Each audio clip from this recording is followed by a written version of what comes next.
p.m. So thank you very much for being here, surviving the day, being in the last panel. I am very well aware that we sit between you and a drink, so we'll be as efficient as we can. In the last panel, we talked a lot about Article 102 and sort of how to think about ex post enforcement, how to go after conduct that was anti-competitive. We're now going to move slightly before conduct, and we're going to talk a bit more about ex-ante regulation. And it basically seems yesterday that we were in these very corridors starting to discuss how the DMA would look, how it would be implemented, how it would start, how the first non-compliance cases would come about. We now are 4 years into the DMA being in action. There have been 6 non-compliance cases, 2 of which have led to decisions. There have been 3 new investigations earlier this year into cloud in November. And this is just Europe. Outside, in the US, the approach is slightly different, as we hear from the panel. We are sort of reopening old cases. Think about the meta monopolization case. And we have very, very long-lasting cases, like the search one, for example. All of these will be discussed in a few minutes. All of these recent judgments and decisions, they are controversial for different reasons, but they are contributing to the everlasting debate of should we try and regulate ex ante and prevent competition, prevent anti-competitive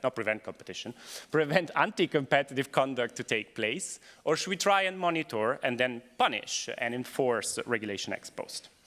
And to do that, I am lucky enough to have an amazing panel, 4 of which are here, 1 of which is on screen, who's going to be on your screen very shortly. I'm going to start presenting them, assuming they need a presentation. From my very left, we have Andreas Mundt, who is president of the Bundeskartellamt. We have Nancy Rose, who is professor of applied economics at the Massachusetts Institute of Technology. I then have Hans Zenger, who is head of unit, part of the chief economist team at DG Comp. Fiona Scott Morton, Theodore Nierenberg, professor of economics at Yale. And then on screen, which you should see for a few minutes now and then for longer later, thank you, is Melissa Schilling, who unfortunately had a bit of an accident during connections, and so she's going to join us on screen. So because I said I want to be efficient and I want everyone to have a drink very soon, I'm going to start right away, and I'm going to start with you, Andreas, if I can. So can you give us a bit of an update of what happened in the Bundeskartellamt, is particular in relation to the Article 19 cases you have started and you've been running under the GWB, and also how these interplay with the DMA and some of the cases that are active there? Yes, thank you very much, Matteo. Thank you very much for having me here in Brussels at this great event. I just give you a little bit of an update where we stand in Bonn with regard to big tech digital cases in delineation to the CMA. You know, we have Section 19A, as far as I know. Germany is the only country worldwide that has a specific provision on digital markets, Section 19A. The companies which are subject to 19A in Germany are called undertaking of paramount significance for competition across markets. We couldn't do it longer. It's the German translation of gatekeeper, to make it very easy, or the German translation of companies with a strategic market status in the UK. It's all a bit different, but it's all also very much alike. We have designated 5 companies: Google, Amazon, Meta, Apple, and Microsoft. It's a little bit like the DMA, and now we can impose certain conduct or misconduct and all of this on these companies. Surprisingly enough, what is happening, maybe even while I'm sitting here, big tech is lobbying heavily in Berlin to the German government, saying we're done with 19A, it can go. We don't need it. It's a gold plate. We have the DMA. The DMA is sufficient. Nobody needs 19A. This is heavy lobbying which is going on, which surprises me to a certain extent, because I find we have beautiful cases in this area. And looking at the cases that we are conducting right now, I do not really understand why we should give up Section 19A. Just to give you 3 very brief examples. The first one is on Apple's app tracking transparency framework, and here we try to answer the question. It's a pending case. I'm very careful. I do not want to be biased in any way. This is a big issue for the time being in Germany. But to give you an overview, we're trying to answer the question, is Apple allowed to apply stricter standards to an alternative app provider than to itself. That is the key question here. Through the app stores, through the apps, Apple has extensive access to user data in these apps. And the ATTF makes it very difficult, at least this is what we think preliminary, for competing app developers to get access to the same data. They have to ask users for additional consent to gain access. There's a different consent screen. There's a different design, there's a different formulation, there are more clicks to give consent. So we're looking at the question if this is fine based on Section 19A. Apple has just submitted a commitment proposal, which is right now since last week in the market test, or since this week. A second case is on Google. Google provided to German car manufacturers its infotainment system. You know, German cars, it's a good case for German competition authorities, of course. I think that was a very important decision because we are able to intervene in that market right before it tipped. And I think this is maybe one key feature of Section 19A. It's a bit faster than competition law. And I think here that really played out. Google offered its entertainment service only in a bundle. So maps, play, assistant, voice, you might know that from your own car, only as a bundle. So for German and European map providers, not a chance to enter the market. And I think this is what it is all about, be it Section 19A, be it the DMA. You can see from this case, it is really not about punishing US companies. It is really opening up the market for companies that are not big tech. This is what it is about. The sword, Martijn, let's put it this way. And I think here we were really able to come in at the right moment. Now, Google offers all these services separately. It has removed default settings. It has removed, it provides interoperability. So, in my view, an excellent case, an excellent example what competition law, Section 19A, can do besides the DMA. There's ample room. There's a third case I just wanted to mention. It's about Amazon. The price control case, we are looking at the fact in how far Amazon influences the prices of the merchants on the Amazon marketplace. Maybe not only on the marketplace, maybe even beyond, because Amazon has a market share in online, in e-commerce in Germany of 60%. So we look at the influences. It's a huge case. It's a great case, which is still to come. So you see, there's ample room for Section 19A next to the DMA, first point. Second point, our courts are faster than anywhere else. This is not due to the courts, it's due to the fact that we have only one instance. If we take a decision based on Section 19A, that decision is appealed directly to the Federal Supreme Court in Karlsruhe. And I must say we have benefited a lot from this fact that we have only one instance. That has been extremely helpful in the past. And maybe compared to the DMA, Section 19A is a bit more open than the DMA. It might be easier to catch some cases, easier than the EU Commission can do. And last but not least, my last point to conclude on this question, it has led us into a new era of cooperation in Europe. Because you can imagine, for example, the ATTF case is not only done by us, it's also done by France. France has already imposed a fine of 150 million euros. It is done by Poland, it's done by Romania, and it's done by Italy. So five competition agencies dealing on the same subject matter. That can be exhausting for the companies, for us, maybe. Also for the Commission, because the Commission is always at the table. But it works. And this is what counts for me. It works. And it makes clear to which extent you can cooperate in the framework of the ECN. We all know from each other what we are about to do. Not we have done, not what we have done, not what we are doing, but we know what we are about to do. And I think that is very important if we look at the revision of Regulation 103 now, to see to which extent this cooperation can go. I also draw the conclusion from the cooperation that we have that we do not need very many new instruments for cooperation. I'm not so sure if Lindsay would sign that, but that's on another page. But I think we have the tools we need. They function, they work very well, and we really make it work. And I'm astonished myself how far this cooperation can go. I would say it cannot be closer. In fact, it's really a combination of forces that we have. So, in a nutshell, I think it works well. Nothing to complain about. Not very much that needs to be changed. As I said, it can be exhausting, but sometimes to exhaust yourself can have some great results, as we know from sports. Many thanks.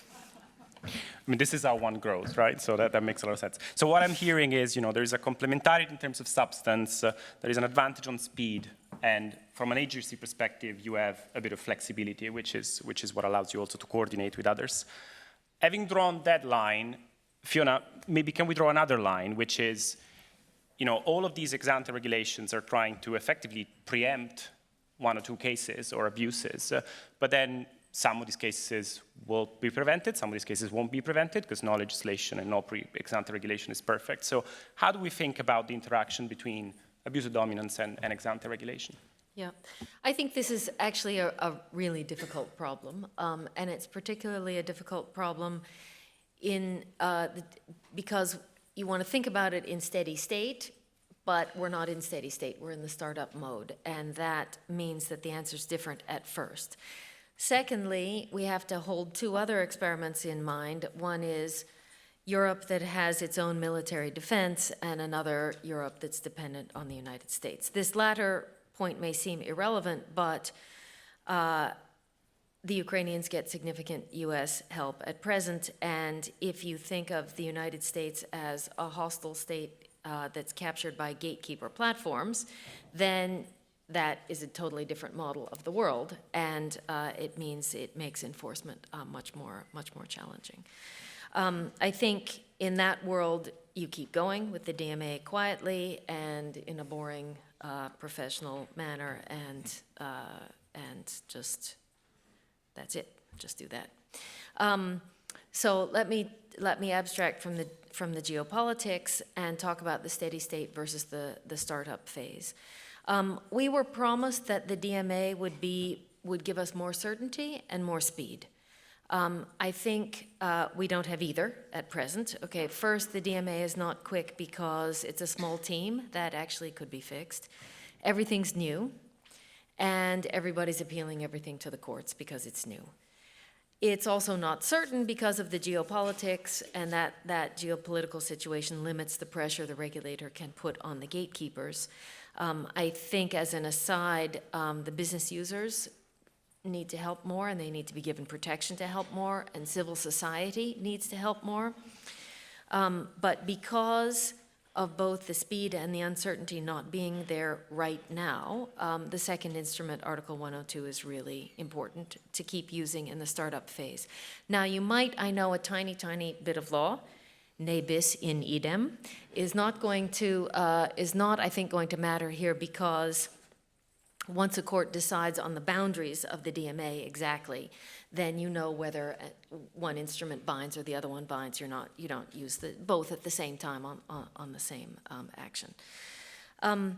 Okay, so I think Article 102 has a couple of interesting features that are a little bit different from the DMA. First of all, if there's the existence of private damages ex post, that might render an investigation and prosecution under 102 more expensive than under the DMA. And so if you're the gatekeeper platform, that's something you might think about, and you might choose the regulatory route.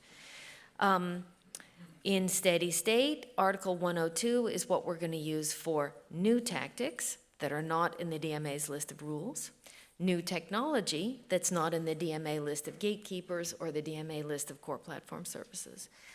But after 102 identifies the problem, as Lindsay said just a little while ago, I think it's important to consider opening a market investigation right away. Because the reason we have the DMA is that we learned that Article 102 is really not that great at, in a timely fashion, identifying harm, succeeding in court, and then fixing the harm. It just isn't really working in the digital context.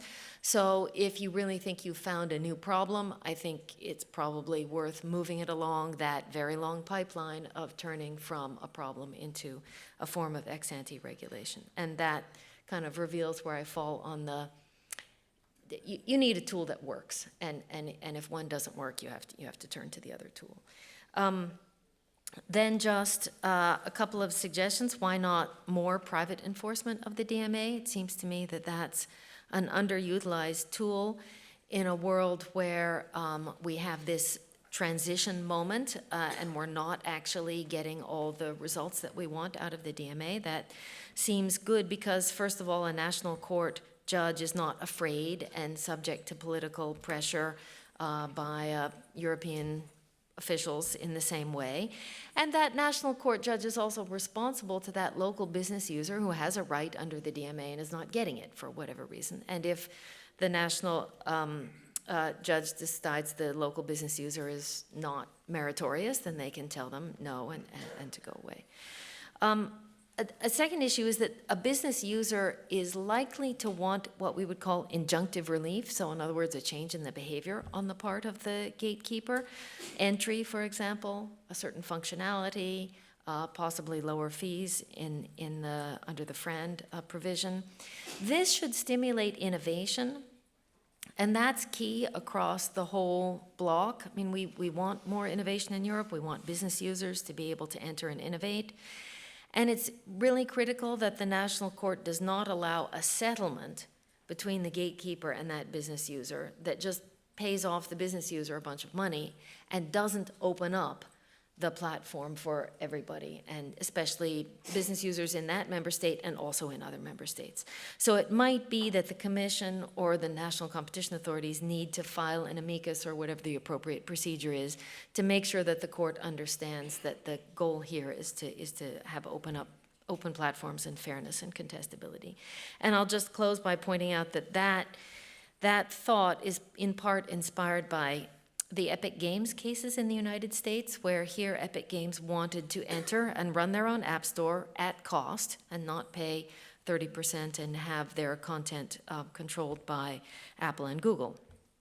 Apple pursued both of those cases in partnership with states, in at least one case, which is a bit rare. And Epic won against Google, mostly lost against Apple, but then that turned into a sort of partial victory in the end, because Apple sort of refused to comply with the limited instruction from the court, and that caused the court to become a little stricter against Apple. So now in the US, we have a situation where courts have required Google to permit third-party app stores and have that be a level playing field with no discrimination or on page 3 or less functionality or whatever, and required Apple to allow developers to encourage users to link out and buy stuff off of the handset on the web for whatever price the developer charges. And both of those are at a zero fee level.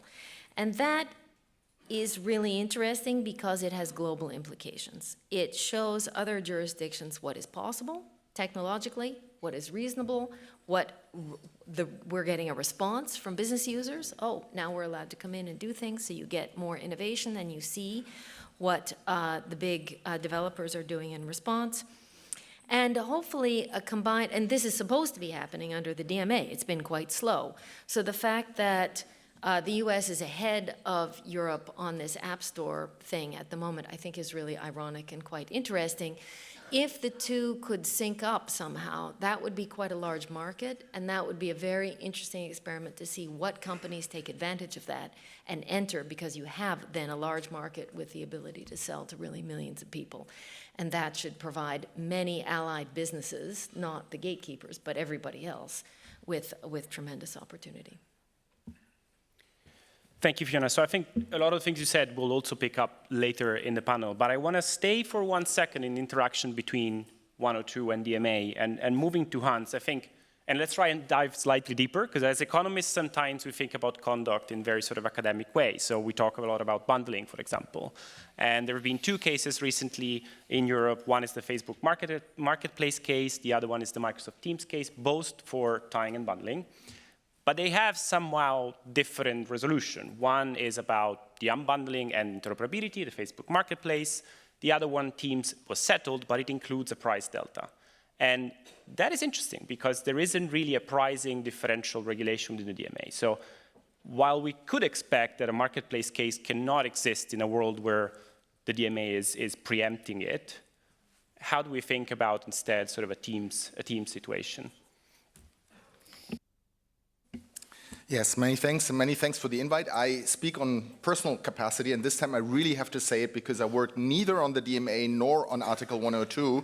So if you want to get a sense of the relevance of what I say, you should look to Lindsay in the first row, and if her eyebrows are up, that probably means, you know, it's not true what I'm saying. So, look, I mean, first of all, you know, I should say in terms of the interaction of regulation versus 102, because you said, well, one case may be relevant, you know, may not be there anymore, and another one, yes. You know, we do have margin squeeze cases, and there's also national regulation or sectoral regulation that has margin squeeze cases. Even though, of course, I'm not a legal expert on these things, but I'm just observing that.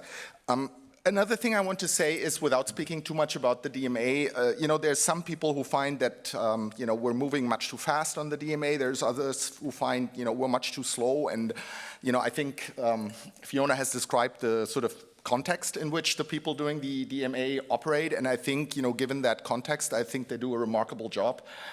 You know, and they continue doing the work and having an impact on market and bringing out decisions, you know, even sort of, you know, the day or days after Liberation Day. So coming to your question, I think on these 2 cases, you know, you're right that I think economically they're quite different, and they're also different in their relation to the DMA. And I think the pricing aspect of Teams is probably the most, you know, salient aspect there. So I'll focus mostly on Teams in my remarks. And so I mean, the Teams case, of course, that started, you know, in the early days of COVID, that basically all of a sudden we all required collaboration tools of one sort or another, and it was a completely nascent market that everybody understood would grow extremely quickly. You know, that would scale would be very important, network effects would be important. And so then Microsoft, with its dominant ecosystem, essentially tied Teams to its core suit. Now, of course, in a nascent market with network effects and scale economies, if you know, can force scale by bundling and you know, essentially impose adoption that way, then and rivals have to compete essentially against the price of 0, whereas consumers nonetheless have to pay through the bundled price, I think it's not very difficult to predict who will win that competition for the market, and you know, so you know where it will end, and you know, actually it did end exactly there. So in such cases, I think it's important, first of all, to always look at the internal stuff. It can sometimes be quite revealing how companies themselves view the strengths and weaknesses of their own products, and the importance of pushing stuff out in the market you know, what the significance of this distributional advantage is for gaining the upper hand relative to quality parameters at the end of the day. And for us, I think the key question of this case is not so much the outcome of the case, which, you know, which is done and good, but the key question is, what would we do in a future case like this when the company would not engage in full bundling as they have in this case, but would engage in mixed bundling, which you know, is essentially how the commitment is that the Commission accepted. And how would one approach that? And I think if you were to approach it with a kind of 2005 old economy style antitrust mindset, you know, you would get astray very much, you know. So suppose it's the year 2005, you're with Gregory Worden or Joshua Wright or one of these guys, you know, and you approach the case doing whatever sacrifice test or whatever they were doing at the time. And, you know, then you'll find, well, first of all, it's software, so marginal costs of that product are very close to 0. So So that's already hard because, then the company will tell you, well, look, it has a marginal cost of 0, so, why should we charge a high price? Second thing that will happen is that because it's complementary products, there's even nothing in economics that would say, well, a complementary product that has essentially 0 marginal cost, that you would, even charge a positive price for it. You might as well charge a negative one for it because of these complementarities. So if you went with this old economy mindset to these cases, I think, what you would find is the company would tell you, look, you can't prove anything at all. I would do exactly the same if I was a monopoly. With 0 competition, and I would also do exactly the same if I was somebody who had lots of integrated competitors. And so you really haven't shown causality for anything, so please go home. Now, of course, accepting that sort of argument would also be incredibly naive because, of course, when a dominant company that has a dominant ecosystem, a dominant suite that essentially everybody has to use or is using, and they're able to push stuff on everybody's desktops, and rivals have to compete with a price of 0. Consumers compete nonetheless.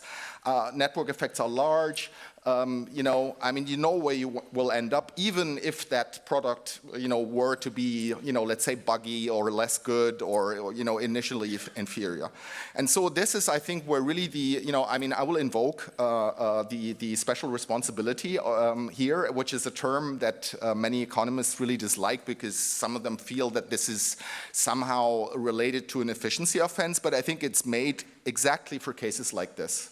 This is a situation where, you want to ensure as an authority in a market where nascent competition in such an important market is affected, that you can have competition on the merits, literally on the merits. And competition on the merits doesn't mean that the dominant company, has to charge incremental cost for something in a bundle, but it means that somebody else who has a good product that maybe is better than the product of the integrated company, has a fair shot at winning that competition for the market. And my final comment, of course, in these cases, a lot is discussed about efficiencies. And of course, if you have that kind of vertical separation of sorts, you will not squeeze out the last little penny of elimination of double marginalization between the products. But my question is, who cares? Who cares? If you have a market that scales so much, the few pennies of the EDM that is affected in this situation is really not even worth, I think, measuring or looking into, when at the same time, we really have a competition for the market that depends a lot on scale. Thank you, Hans. So I think we'll talk a bit of some of the aspects you've discussed just now, later when we're going to more of a debate of ex ante versus ex post. Before we do that, I want to move to our panelists on the other side of the pond, one of which figuratively, the other one quite physically. So maybe I'll start with Nancy. So you don't have a DMA in the US, so how do you cope? Well, as you know, we rely on antitrust. If antitrust works well, it's a deterrence-based system, if it works well, with ex post sanctions when deterrence fails. Now, that's a big emphasis on if. And in the US, with monopolization cases few and far between, the hurdles to proving those cases, and then, as we've recently seen, devising appropriate remedies, it surprises no one, I think, that deterrence seems not to be especially effective, especially in digital markets where I think the prevailing mantra is ask for forgiveness if we have to ask, not permission. So that means we're pretty solidly in the ex post enforcement world. I want to start, because I so rarely start with this perspective, with some good news from our side of the pond, and at least on this particular topic. So first, there's been a surge of tech monopolization cases brought over the last few years. We may have been late to the party, much later than Europe, but we have finally shown up. Secondly, the government tech monopolization cases span Trump 1, Biden, and Trump 2, often the same case, a testament to how long the system takes, spanning those three administrations. And that's something that I think we can say about almost nothing in the US, spanning those three administrations. So maybe that's good news. I think that reflects in large part the antipathy that the more populist elements in both parties share toward many big tech firms, although for very different reasons and concerns. And the other thing that I want to mention, which I think kind of echoes a piece of what Andreas was saying about the cooperation among national authorities, is that many of these cases reflect a lot of activity by our state attorneys general. And they can challenge conduct both under the federal antitrust laws and under their own state antitrust laws, many of which are modeled on the federal laws. So that's all kind of good news. I will say this kind of everybody in one tent on antitrust and big tech does not extend to bipartisan legislation in this area. It's been introduced, tried, and failed repeatedly. Third, we go to the courts, which are very important in the US, and we find that they have been willing and able to find for plaintiffs, at least on liability, on the actions that violate the antitrust laws, in many of these cases. I think the liability in Google search and in Google ad tech, those liability decisions were crisp. I think they were perceived as being generally quite strong. However, I will caveat, none of the defendants have exhausted the appeals process, so it remains to be seen whether an exceptionally conservative and corporatist Supreme Court will sustain those judgments on appeal. And finally, I think the Google search and ad tech cases were likely the strongest among the government's tech monopolization cases. The last thing I would say in the good news piece is that available remedies under US law are quite broad, at least in principle, and they go far beyond fines or simple injunctions, prohibitions on unspecified conduct. The enunciated set of principles for remedies, and this was acknowledged in the Google search decision. We'll say some not so good things about that in a moment, I think. First, you have to unfetter the markets from the sanctioned exclusionary conduct. Second, you have to remove barriers to competition. Third, you should deny the monopolizer the fruits of its statutory violations. And fourth, you should prevent the monopolizer from monopolizing these markets or other related markets in the future. That seems to set out a lot of authority, power, and creativity for federal judges, but maybe not so much authority that they've seized upon with great enthusiasm in all these cases.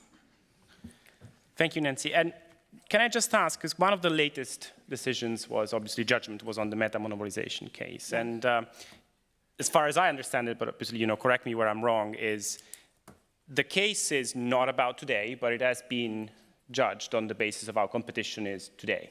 And the fact that, TikTok has come about and has challenged social network aspect and all of that. So doesn't that suggest then that we should take a minute and think and see how things evolve before intervening immediately? Because effectively, and I'm being purposely provocative here, effectively doesn't the fact that the barriers to entry were such that someone were able to enter and disrupt the incumbent a suggestion that maybe monopolization was not that? I see you're already angry, so I'll stop here. All right, so there's a lot to unpack in that, and I think a lot of areas that I might disagree with even some of the assumptions. So as I acknowledged, we were late to the party.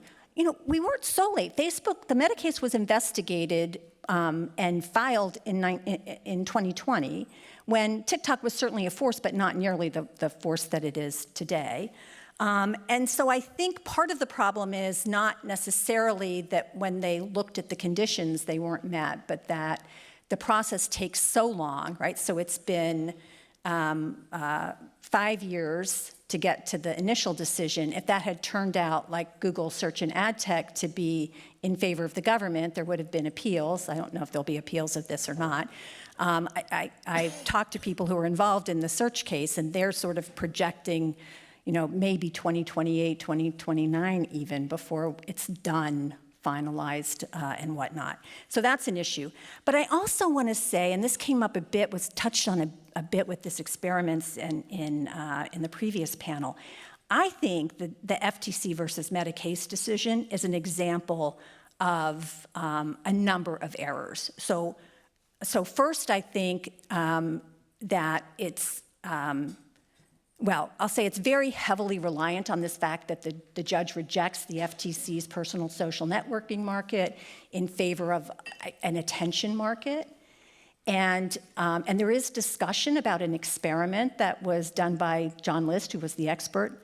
The experiment in that case tells you nothing about how to define a market. And I would, to use an offline analogy, it's as though you pay me to take away my Hyundai electric vehicle for a day, a week, or even a month, and you see what I do. And I might use more Uber, I might use more public transit, I might walk to work. But I'm not going to go out and buy a Tesla. Well, I wouldn't buy a Tesla for a lot of reasons. I'm not going to go out and buy a Ford EV, for not having my car for a month. And I doubt that many of us think that that tells us that a merger to monopoly of all automobile manufacturers or even all EV manufacturers would leave the product prices unchanged, which is the hypothetical monopolist test that we often invoke. So, I want to say, sometimes courts get it wrong, and I don't think we should take decisions that seem to have clear flaws as evidence that we shouldn't bring the cases. Well, they just taxed owning Tesla in the UK, just in case you want to move. But I'm going to move to Melissa, if we can have her on screen, please. And Melissa, first of all, where do you stand on what has been said so far? But also, can you tell us a bit more about, EU versus US, and maybe using some examples about cases and in terms of topics and also evidence that was used to run them? Okay. Great. And first of all, thanks for having me. I really appreciate it. And I'm sorry you can't be there in person. It looks like a really cool venue and obviously an incredible panel. I want to contextualize my statement by just noting that I'm an innovation strategy scholar, and I do a lot of work on innovation strategy, and I tend to be really pro-innovation, pro-competition. I'm less embedded in the legal side of things, although I do get asked to serve on cases sometimes. I find it kind of fascinating, the difference that the UK and the US have taken on their emphasis on the rule of law versus the rule of reason. And of course, you really need both, right? Everybody should have some of both. And the US probably needs a lot more rule of law, because if the rule of reason requires that we all sort of understand the standards and we all agree on what is misconduct, and we don't. We obviously don't. There's a lot of heterogeneity in what people think is inappropriate conduct. And so in that situation, it's good to have rules that help us establish some common ground on what we think is wrong and what we think is right. And so I think that it's great. It's also vastly more efficient, right? It's much easier to have these ex-ante rules than it is to wait and see what happens and then have these great big cases, which of course only get brought when the situation is very dire and very large, or when it looks like there's a lot of money on the table. So that creates a really blunt instrument with a ton of collateral damage. It's slow. So it's suboptimal to rely wholly on that. And one example there, just the fact that you have a $7.4 billion cutoff that establishes that someone's a gatekeeper or not a gatekeeper. I marvel at the simplicity of that, how much easier that is, because in the US system, we spend a tremendous amount of time just arguing over what the relevant market is. And I hear things that I think are farcical about the definition of the market. But then, my definition of the market might seem farcical to other people. If you draw a market super narrow, you can make anyone a monopolist. And if you draw it super wide, nobody is. And we all recognize that. We spend an inordinate amount of time on that in the US. So just having that $7.4 billion cutoff, I think, is kind of brilliant. But on the other hand, there are some rules that should apply at any size, right? Like, I'm a big believer in these, the kinds of rules the DMA has created around users owning their own data, and they're having voice in the privacy and voice in where the data is shared and whether it's shared and whether it's sold and is it identified. I think those are rules that make a tremendous amount of sense that everybody should have more of. And if anything, we haven't gone far enough because we haven't made them simple enough, right? I think the stats are something like 80% of consumers don't know how to use these rules and find it too burdensome to use these rules. And if we could make them really easy to use and effective and not burdensome, that would be really powerful. So that's terrific. On the other hand, I'm going to go the other side. I think interoperability standards, that's a mess. That is a mess that I think is hard to legislate. And The reason, I'll give a couple of examples just to illustrate why I think it's a mess. I was asked to look at the Amazon case last year where Amazon was being charged with antitrust for preferencing the suppliers on its website that used its own delivery logistics. So I'm talking specifically about Amazon retail here. I'm not including like AWS and things like that. In the Amazon retail business, they give preference, and we're only allowing prime access, for example, to suppliers that were using their logistics and their delivery. And personally, I think that makes 100% sense, because the most important thing that Amazon business is selling isn't any particular item on the website. The most important thing they're selling is fast delivery and simple returns. Right, and that's why most consumers are using Amazon over and over again, is because they know they're going to get their product right away, and if they don't like it, they can send it back. And that is a huge value, a huge relief to the customer. And so if suppliers are going to be on my website that won't be a part of that, that erodes drastically the value proposition of what Amazon is actually providing. And also, if we look at the context of Amazon, I mean, Amazon has a tremendous share, but there's low entry barriers to retail. There's a lot of ways to reach the consumer. Maybe you don't reach them with the same business model Amazon has, but there are plenty of ways to reach the consumer. And you actually compete for the consumer's business one transaction at a time. And I experience this all the time, because when I'm shopping, for example, for vegan dog food, if Amazon's price is higher than Chewy's price, or is higher than some other place I can get it, like PetSmart, I'll switch. I have no switching costs, and it's very easy for me to search across different platforms to find that product. So you have low entry barriers to the market, and you have no switching costs for the consumer. So in that context, if Amazon has a large share, it's because they earned it, right? They earned it by being better. And if part of how they earn it is by offering great fast delivery you can count on and great returns, then the last thing we would want to do is take that away from them. Now, you might say, isn't that exactly analogous to the Apple App Store situation? And it is very similar. And I have very mixed feelings about this one, because on the one hand, one of the things Apple is selling, one of the things people buy Apple for, is the reliability. Right? And that goes all the way back to Steve Jobs' whole business proposition, which is it has to be insanely great out of the box. Right? We knew that the Apple system was going to be streamlined and tight and proprietary and integrated, and that was going to make it simple for the rest of us. We didn't have to think about whether it would work and what apps we could use and what would be compatible. Apple was going to do all that for us. That's important. It's a huge part of the value proposition. And telling Apple, oh, I'm sorry, now you have to let other companies have app stores or apps on your platform that you haven't agreed to, is taking away a huge chunk of that value proposition. But it is different than Amazon, because in the Apple scenario, you do have really high entry barriers, and you have really high switching costs. So maybe our duty to protect the choice of the consumer is higher in that situation, right?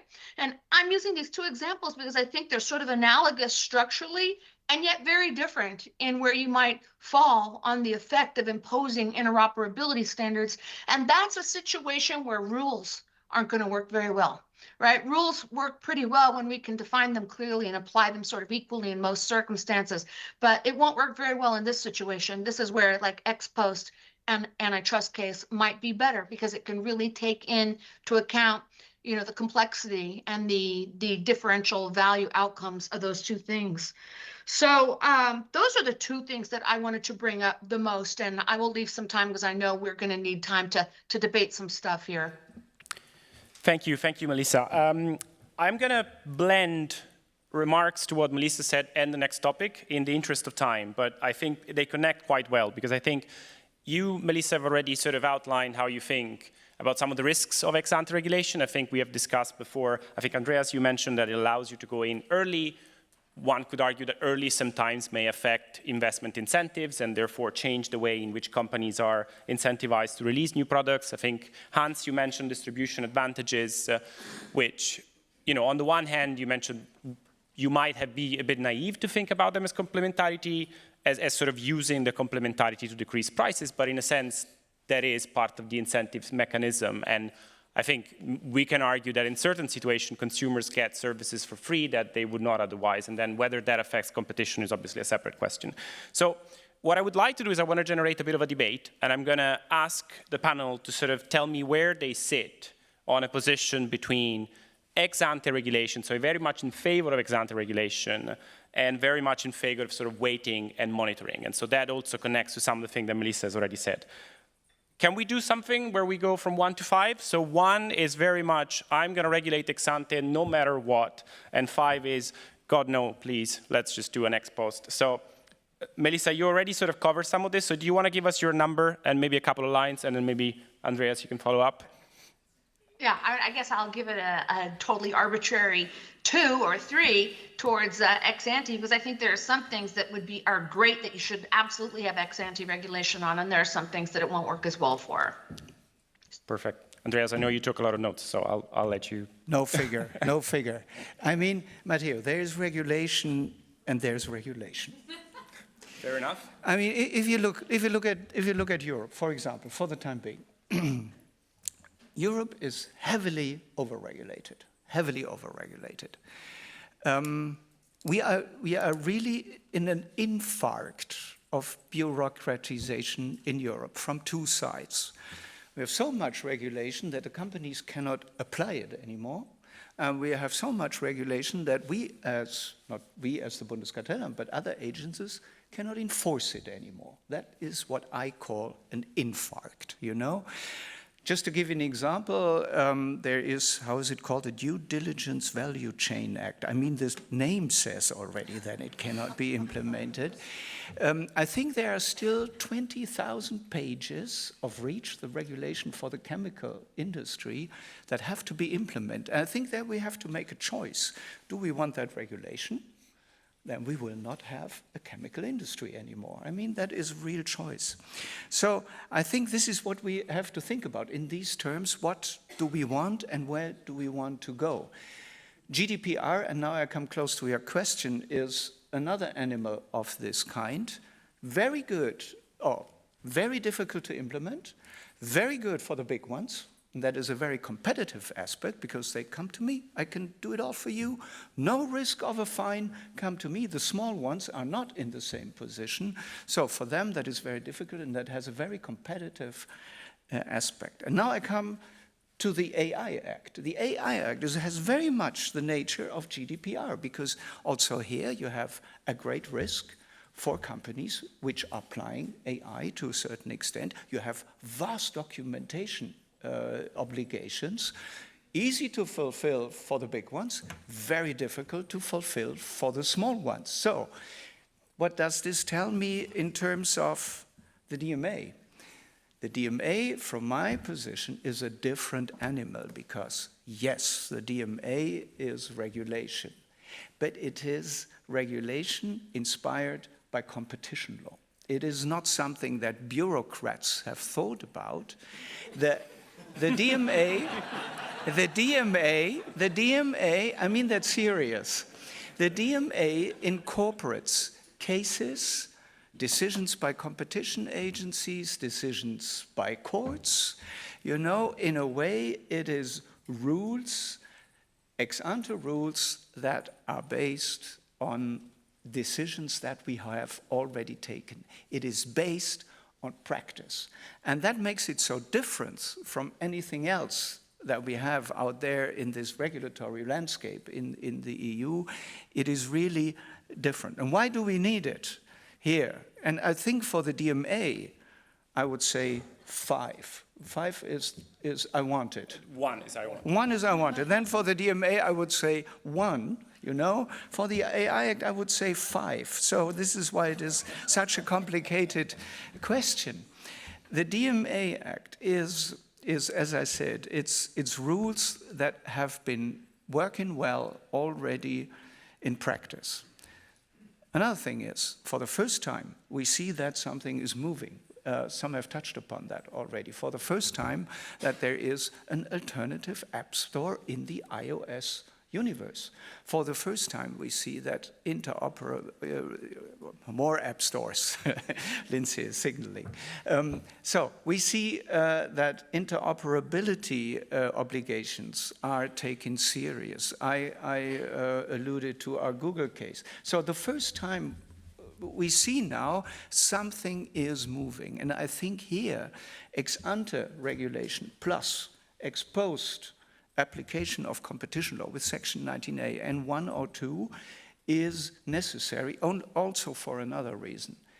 To enforce the law against these companies takes some effort, to put it mildly. You know, every inch you have to fight for. And that, of course, is slightly easier if you have ex-ante rules than if you only run after these companies who seem to be not, again, I have to be careful, who seem not to be very, very fierce on applying the law. And that makes it a bit easier if you have ex-ante rules that can be enforced by the Commission via the DMA. So I would say it very much depends. It depends on your jurisdictional system, it depends on the court system, it depends on your ability maybe to impose interim measures, you know, that can be a substitute for regulation in some areas. So it depends on a lot of things. But as I said, with regard to the DMA, I think this has been an excellent step of regulation in that sense, combined with 102, combined with 19A. That would be my, maybe you take it as a 3, but I would really take it as a 4 and a 1, or 5 and a 1. I would just take the fact that an economist asked a question and it was answered, it depends, which is usually what we do. That's the lawyer's way to do it. I'm going to ask the rest of the panel to do the same, but before I do that, if we can have a QR code on screen, the audience will also have the option of telling us where they sit on this question. You're going to see a QR code in a few minutes, and you're going to just scan it and then select an answer. Where do you stand on the debate of ex-ante versus ex-post? While the technical team does that, Fiona, you want to go next? 1 to 5 and why? Sure. I think actually I end up where Andreas is. Let me expand on that a little bit. I think first a very good feature of the DMA is the gatekeepers' business models are actually really old. We have had e-commerce for 20 years. We have had social networks for 20 years. We have had search for 20 years. And so we understand something about how they work that enables us to regulate a bit better. We have had these cases that enables us to know what the tricks are that are used for anti-competitive purposes. The interfaces that are being regulated were chosen by the gatekeepers themselves some time ago.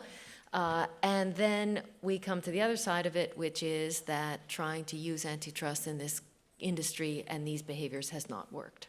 So when you put those two things together, I also come down on a 1 for the DMA. AI, by contrast, is a general purpose technology. So think of it as being like electricity. Now, when electricity is invented, do you say, let's regulate the kinds of things we can do with electricity? Well, that's really difficult because you don't know whether people are going to use the electricity for a factory or a fan or a car or a hairdryer or a computer. I mean, so it's just extremely difficult to do ex-ante regulation at an early stage of a technology. So that's, I think that creates the bifurcation for me. But you didn't give me a number. I'll do the 1 and the 5, same. Hans, do you want to go next? Thank you again. I can reach it. Yeah. Very good. So I mean, I'll say 2 for similar reasons. And thank you, Andreas, for these very kind words about the DMA and Fiona as well. And, you know, it shows why the Bundeskartellamt is the only other 5-star agency in the world next to the European Commission.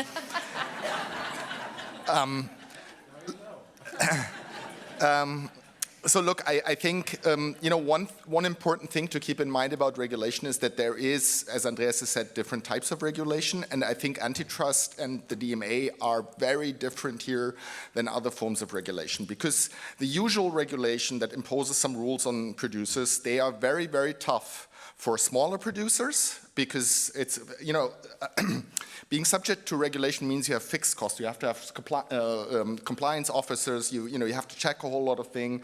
And so the costs don't decrease in the same way as the size of the company decreases, and that means that many regulations are actually anti-competitive in many ways, and that's also one of the reasons why very often you find these big companies to be very happy about regulation, because they know exactly well, if I have to comply with this horrible, horrible regulation, my smaller competitors as well, so my market will not be contestable forever, because nobody will be able to pay those fixed costs.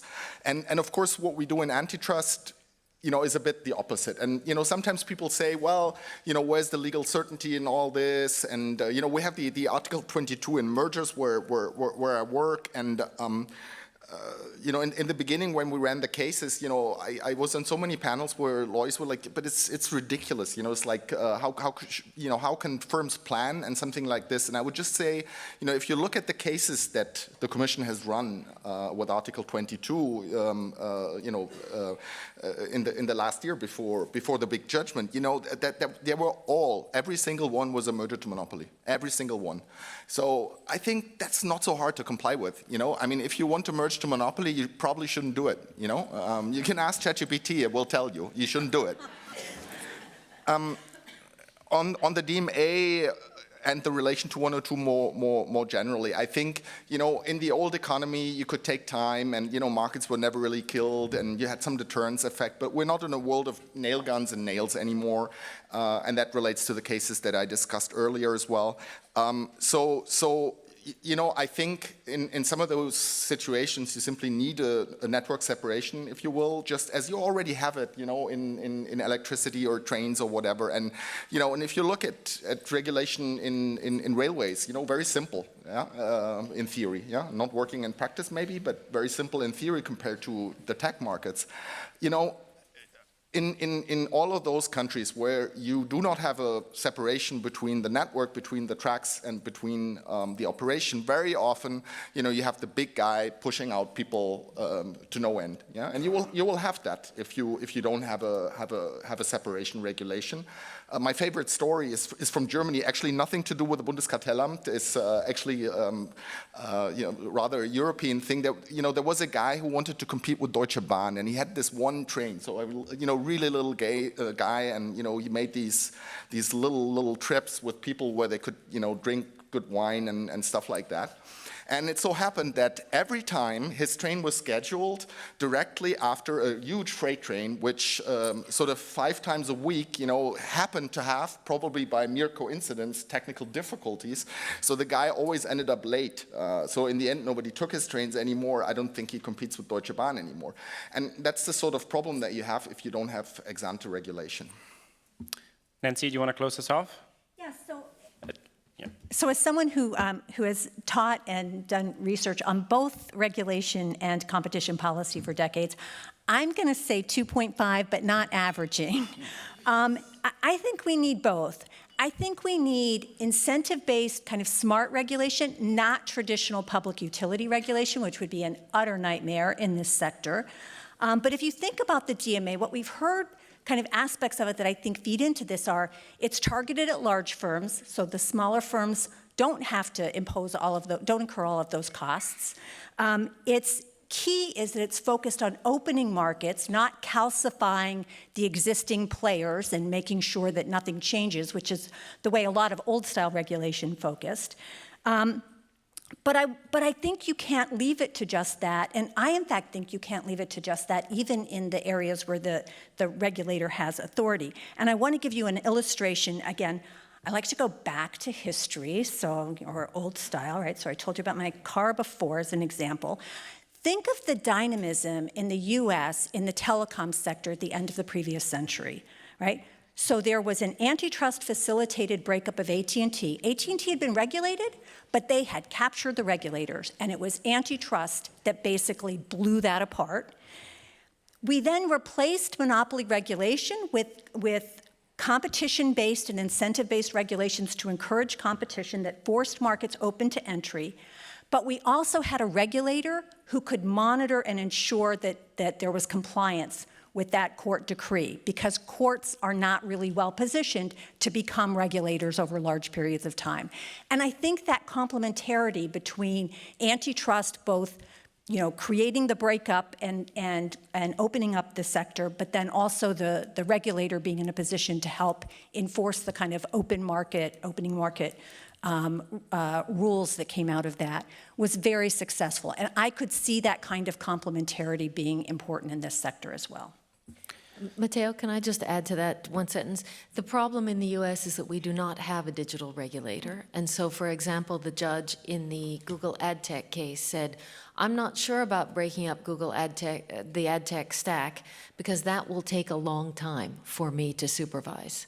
Well, that's because the way we're doing it in the United States is not having a regulator, but having a court do it. And yes, if you're the judge who gets that case, it's going to be a decade of your life spent on dealing with disputes between the parties and how things are going to be broken up, as Judge Green did. And that's in the good situation where the judge decides on a remedy, unlike Google search, where I feel as though I wasn't going to go down that dark rabbit hole, but where we had a fantastic liability decision and a remedy order that I think leaves many of us thinking, why did we bother to spend years and millions of dollars pursuing this case to get what we got out at the end? Thank you. So I'm going to do what no economist should ever do, which is take numbers out of context and do an average of that. And I'm going to do what every economist does, which is take an average out of a phone because we are unable to use integers. And the average is 2.5, which is exactly between 1 to 5. So I think that works. The audience, however, seems to be slightly leaning towards ex-ante regulation. Hopefully everyone enjoyed voting. For the interest of time, I want to move to the last topic of today, if you allow me, which is AI. This year we don't have a panel specifically on AI, primarily because all of us have been on probably 10 panels on AI in the last week. So I want to take it slightly different. And also I should mention, Commissioner Rivera this morning mentioned about DG Comp opening this investigation into the AI overview in search, which is going to be probably one of the first very, very interesting cases of how AI is implemented. But again, all of us in this room have heard the story about contestability a lot. We have written about it, so I want to take a slightly different approach. And I'm going to start from Andreas and Hans. All of these concerns, should we be worried about bottlenecks? Should we be worried about companies increasing their position into this space? At the same time, nobody really seems to be making money. OpenAI is losing billions this year as well. Anthropic reported that they'll break even, probably by 2028. Large corporations are investing billions, but there is a question of whether those investments are going to work out. So how do we place these concerns in these, what I would argue is commercial reality, and then you can tell me what you think. If I can ask you to compress timing a bit, I really want to get people to have a drink in time, but otherwise, whoever wants to go first, Hans and Andreas, and then we'll move to the rest of the panel. Yeah, thank you, Mate. I'll be brief. To be very frank, the monetarization of AI is really not my greatest worry. First of all, it's others to think about this. Secondly, I can swear you, it's going to happen. I feel very much reminded to the early phases of digital markets when Amazon was making no money and others were making no money. It was all about gaining users, gaining market shares, and monetarization was for later. It was about gaining power. It was about setting up an ecosystem, being able to write the rules, not only for myself, but to write the rules for my competitors. This is what it is about, and this is what we watch for the time being, and this is why we see these enormous sums for the time being. NVIDIA investing $100 billion in OpenAI. In turn, OpenAI is in a deal with Broadcom and others. So this is exactly what we see now, also the strategies by big tech to implement their AI model into their ecosystem. That is exactly in line with exactly this strategy, and I swear you, one day, this will pay off. Maybe we do not know how exactly today how this is going to happen, but I'm absolutely sure this is going to happen. And on the other side, where I'm also sure, all the problems, all the competitive issues that you might have discussed here today, we will struggle with these problems as well. That is to come. That is the cloud problem, the cloud issue. Tell me one market where the where the infrastructure, and cloud is the infrastructure of AI. Tell me one market where for these large AI models, where you need these hyperscalers, there is no other means to train your data. Tell me one market where the infrastructure worldwide is in the hands of 3 companies. I mean, this is overwhelming in a certain sense, and I think all the struggles that will come, you see. So I'm not very much worried about monetarization, as I said. I'm more worried about AI putting oil into the fire on digital markets with regard to competitive questions that we have already. I think this is going to be a difficult position, and sometimes I'm afraid that this will be developing very fast.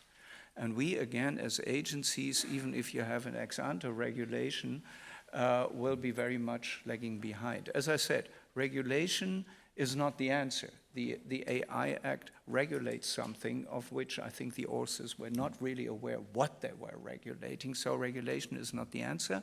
That will be up to us as competition agencies based on Section 19A, based on the DMA, based on other new rules. We will see that, but it's going to be a very, very hard fight.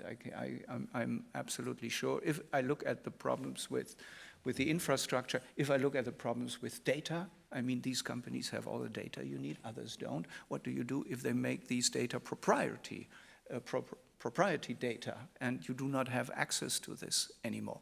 Imagine you do not have access to YouTube anymore. If you do not have access to the Google search index anymore, how do you feed your models? It will not be feasible. Not to mention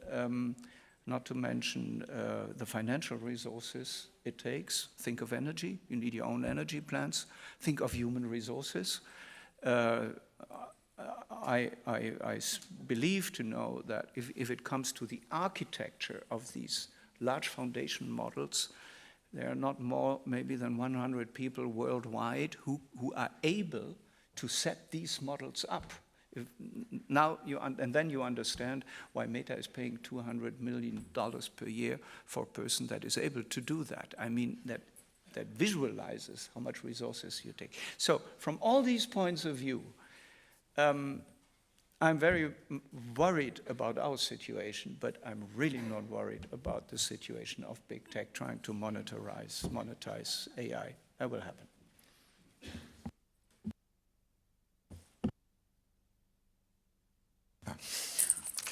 Thank you.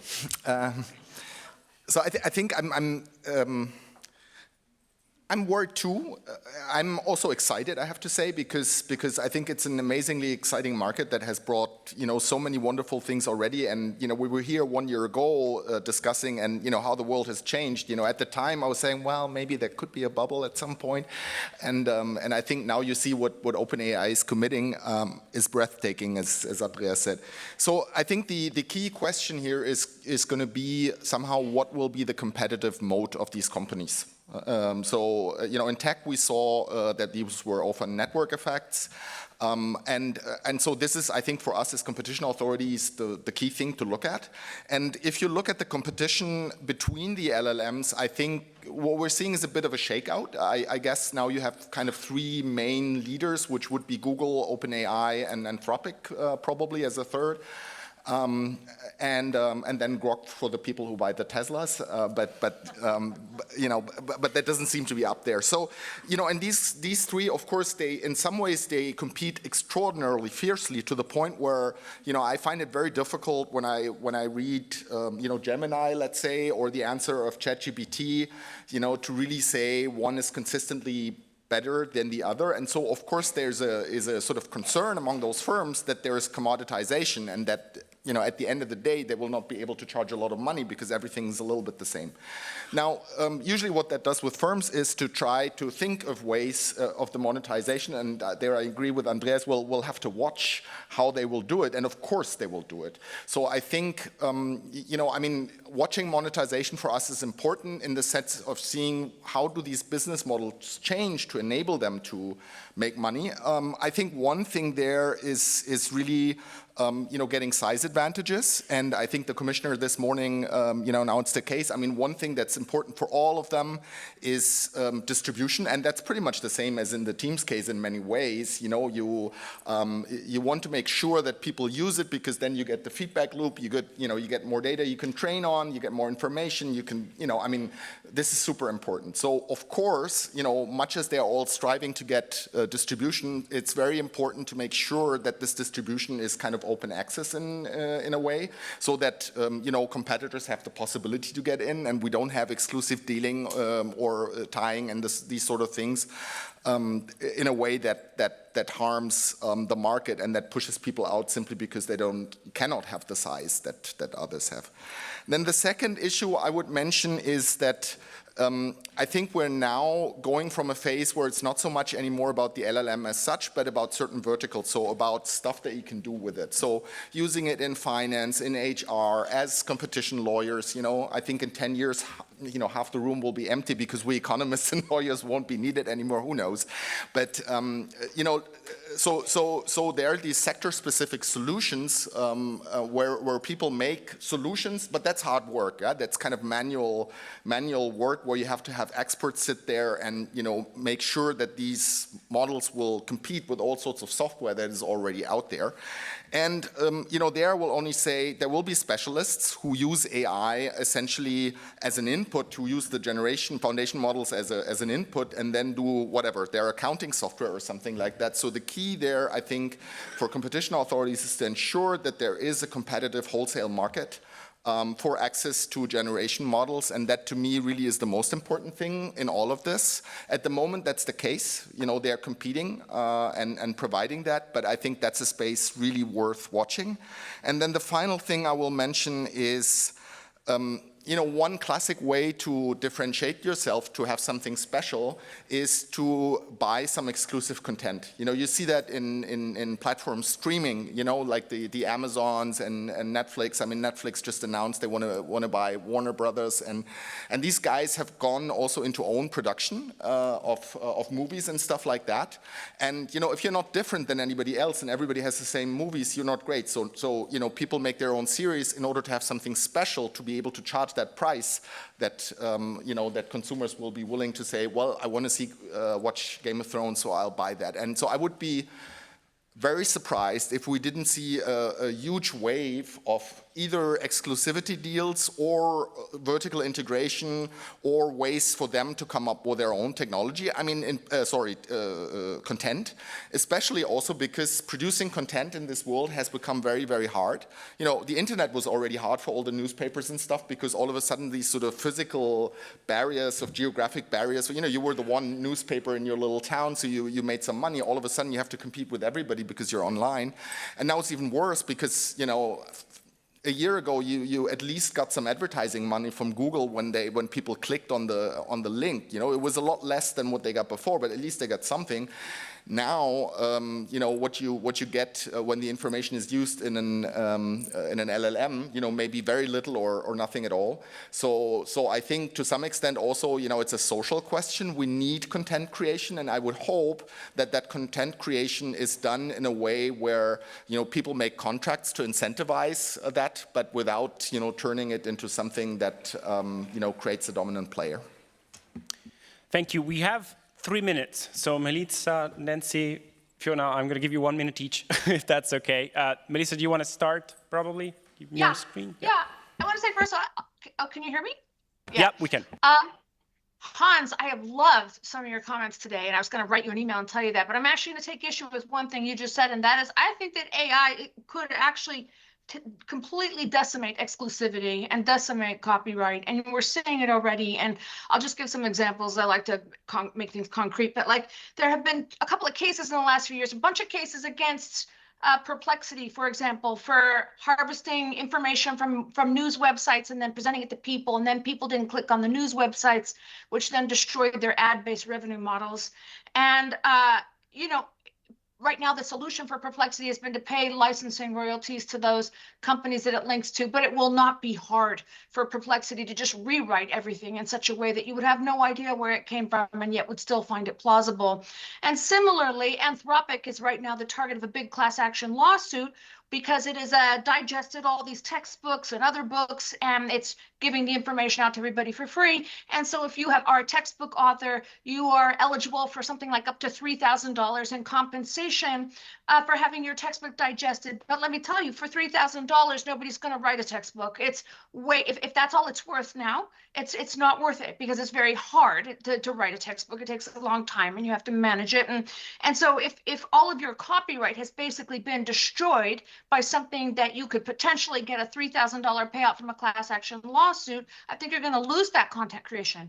And in film, for example, now you might have this incredible, beautiful series with this great actor that everybody loves and a really cool idea. And within a week after it comes out, you've got these spin-offs and knockoffs now, because people can use AI. They can even almost duplicate the actors. They can certainly replicate the storylines and create settings. And I think it's going to make it very hard for anyone to have anything exclusive, which in turn is going to lower the incentives for content creation by people, at least.